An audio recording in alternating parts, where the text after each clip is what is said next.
Victoria and Albert Museum in South Kensington, the exhibition of British design and British craftsmanship has been drawing thousands and booking many orders. Fashions and fabrics are given due prominence. Their display, as indeed throughout the exhibition, has been very well done. The changeover from war to peace has been illustrated in various ways. For example, war developments in Spitfires have now been applied to kitchen equipment made of improved materials.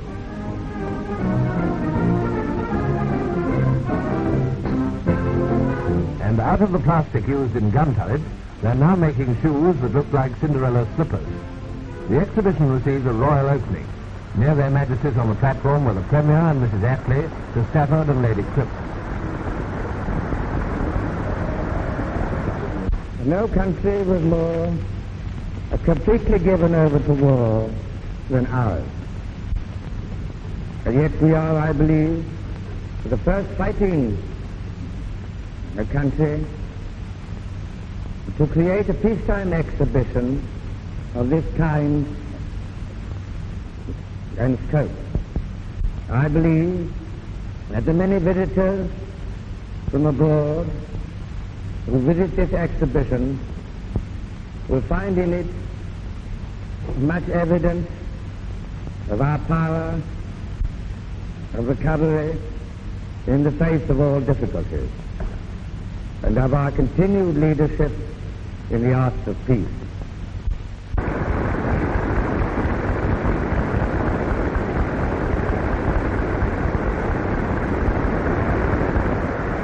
At the end of his speech, the King, accompanied by the Queen, went on a tour of the exhibition which lasted nearly 2 hours.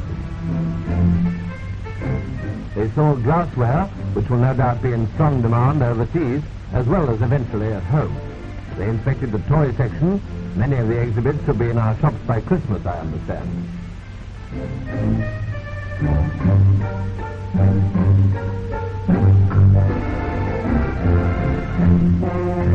And it seems that cyclists will shortly be scrapping all their old ideas, for the new design is very new indeed.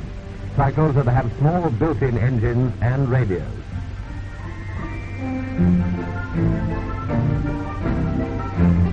Still more futuristic was the electrically air-conditioned bed, cool in summer, cozy in winter, at the turn of a switch.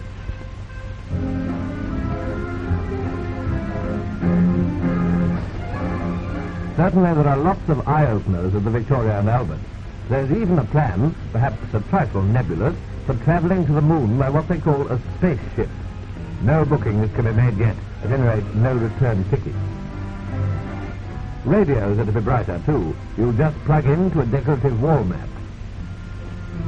There's a portable sewing machine which scarcely looks like a sewing machine at all.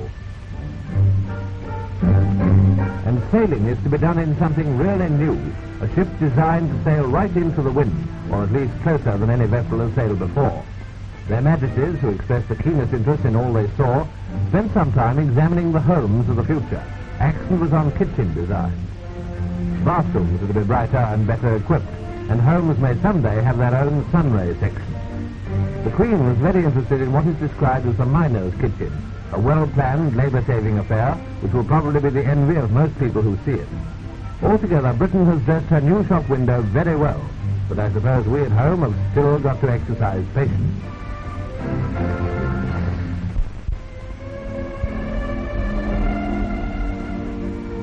Culzean Castle on the Ayrshire coast, though administered by the National Trust, is the home of the Marquis and Marchioness of Aylesworth. They were present to greet General Eisenhower, who with his wife and son has been enjoying a holiday there.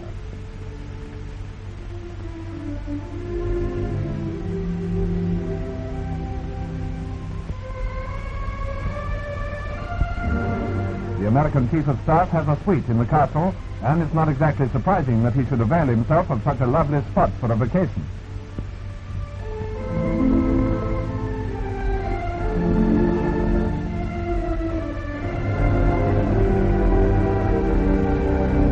On the terrace, the former Supreme Allied Commander is seen apparently giving his son, Captain John Eisenhower, a little instruction in the handling of some museum pieces. Nice-looking weapons, dating from the days when war was strictly for soldiers and sailors only. During their stay in Scotland, the Eisenhowers were guests of their Majesties at Balmoral Castle, where they spent a weekend. These pictures afford a short film record of the friendly informality marking the occasion.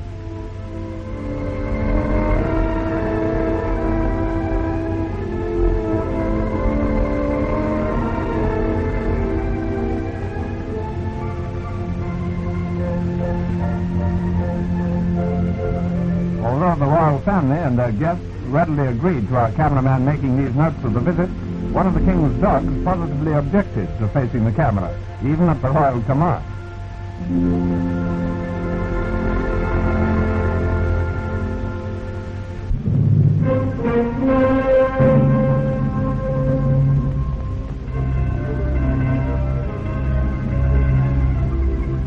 Scotland's Firth of Clyde makes shipping history.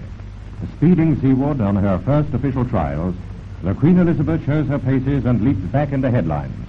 Aboard her, the Queen and the two princesses. Escorting the royal party is skipper Sir James Bissett.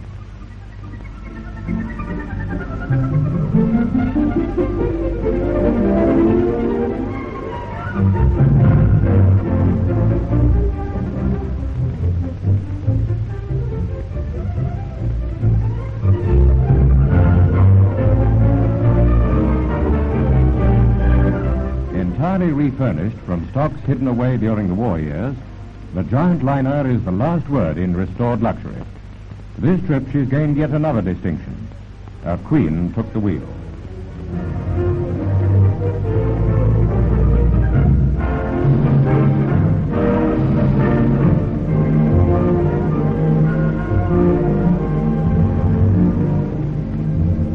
On war service as a troop carrier, the Elizabeth transported nearly 1 million servicemen. Now that's all over, she's once again Queen of the Atlantic.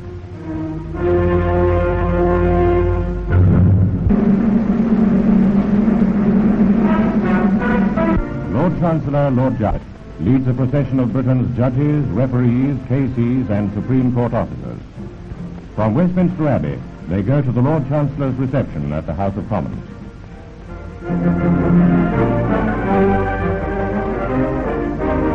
In a place of honor walked Lord Justice Lawrence, the man of Nuremberg.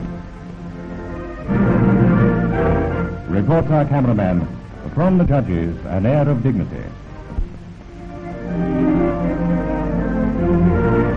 Also being received by the Lord Chancellor is London's Lord Mayor-elect, Sir Bracewell Smith, and his daughter. From our reporters, third story, third minute.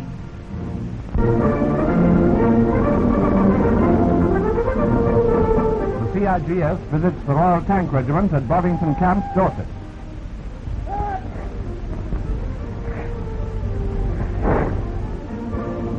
Field Marshal Lord Montgomery of Alamein was there to witness the passing out parade of officer cadets of the Royal Armoured Corps. He presented the belt of honor to the smartest of a smart troop, Officer Cadet Michael Harari.